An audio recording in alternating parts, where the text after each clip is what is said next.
I want to invite someone who will be showing us in even more practical terms. The name is Peter Ike from Castle and Knight Data. Of course, you'll be talking about iVoteAfrica demo. You'll be doing the iVoteAfrica demo. So we are here for a live demonstration. If you will, please help us by getting out your mobile device and logging on to the internet to the website that I will display now on the screen. I will try to guide us through as we do this. So if you're on your browser, please go to www.iVoteAfrica. This platform is not a voter registration platform. It is a voting platform. But because of how we've designed the platform, we need the system to be able to authenticate those that will vote. So we require you to register before you could vote. So please, we are asking for just minimal information, just your first name, your surname, phone number, and a working email. The reason we ask for a working email is because you're supposed to get a notification that will have your login details.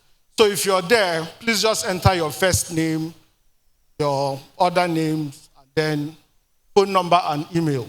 Are we here now? Okay, so have we entered our state? Enter your local government, enter your ward. You probably will see your polling units that you're already used to. So when you select your polling units, the system is smart enough to automatically load your senatorial district, your federal constituency, and your state constituency. Then you click on register. So when you click on register, it brings you to this place where you select your 4-digit PIN. You would need that to log into your voting platform.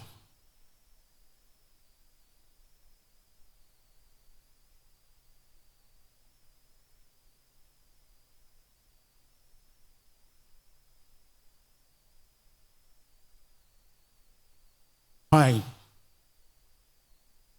you want to cast a vote, click on the appropriate link below. So if you want to do a presidential election, click on presidential election. Same for the other kinds of election. So we're going to experiment because of time. We're going to use the presidential election for this demonstration. So let's all click on presidential election. Okay, so when you click on vote now, it brings in the login page. Use that VIN and the PIN you selected at the point of registration to log in. And now you select a party. We've just used alphabets to represent the parties. We are not political here. We are an IT company, right?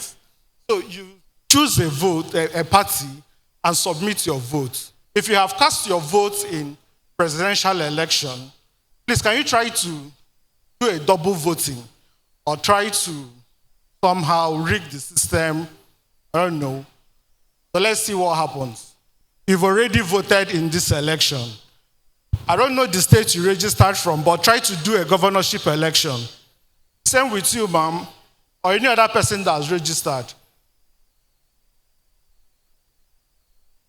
So the system we'll have in place takes care of multiple voting, takes care of election violence, it takes care of intolerance. It's far cheaper and more economical. Imagine, madam, here, from what state did you register? Madam, what state did you register in? Lagos State. Anybody registered outside Lagos State here?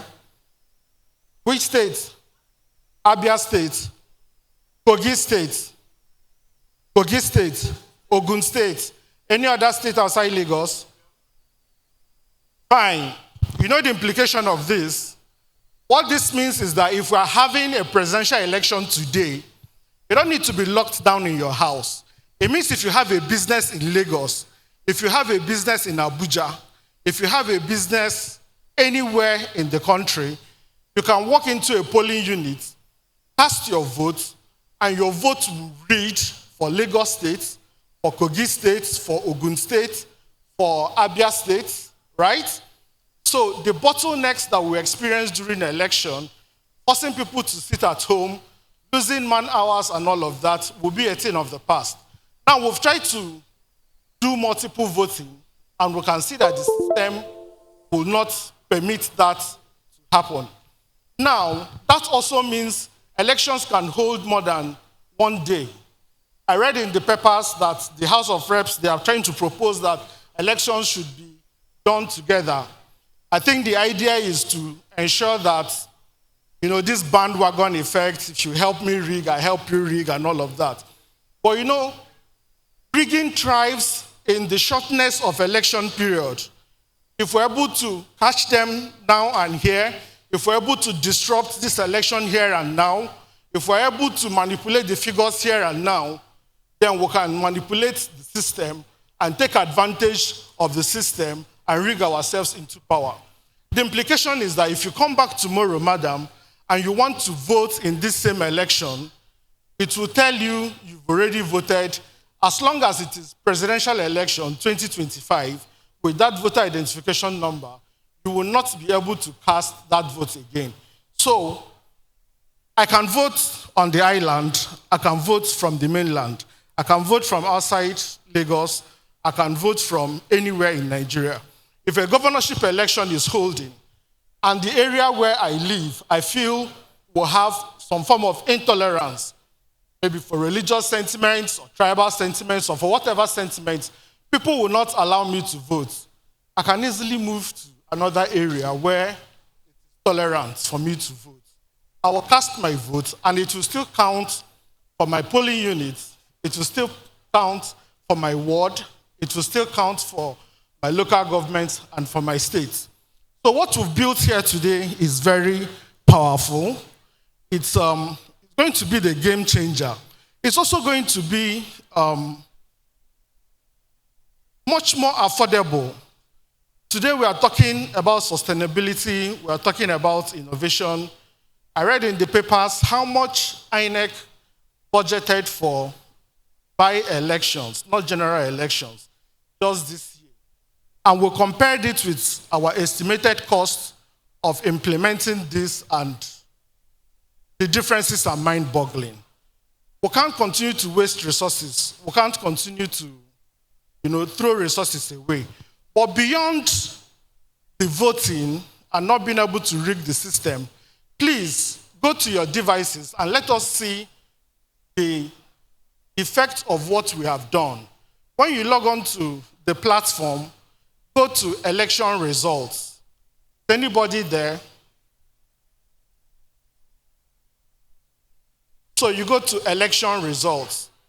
Before today, I had about 15 of my friends to have already cast their votes in presidential elections. So we're supposed to have like 15 ballots there, right? Anybody there? Well, election results. So when you get there, the first option you see is the category. Select federal elections. Federal elections is for presidential elections. Then governorship, senatorial, and all of that other elections, you select the particular state you want.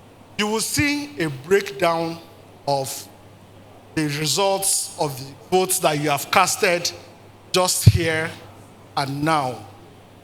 You not only see how many votes that have been casted, you see how many each of the parties got, right? You see how many percent that they get, and you see the summation.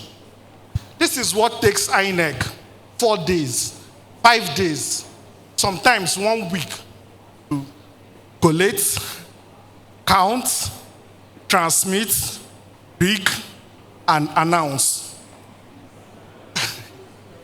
We've been able to do it in 15 minutes. We've been able to cast our votes. We've been able to know how many voted for who. We've been able to know the clear leader. So if we're having an election now and it has just ended, time is up, we can start celebrating the winners from now. We don't need INEC to count. We don't need them to transmit. We don't need them to collate. We don't need them to. We'll just give them the honor of announcing what we already know. That is why we said, what if citizens can verify the truth for themselves? So this is what we have built. In your spare time after now, you can log in and try to cast votes for governorship elections, electoral elections, House of Reps. There are 7 kinds of election on the platform. With one single sign-on, you can do the 7 kinds of elections on the go. You can decide to log out today, log in tomorrow, and continue from where we stopped. So, talking about elections and rigging in Nigeria, we can agree that with the correct technology and with innovations like this, iVoteAfrica, election rigging, manipulation, violence, and intolerance can actually be a thing of the past. Thank you very much as you continue to interact on that platform. Thank you very much.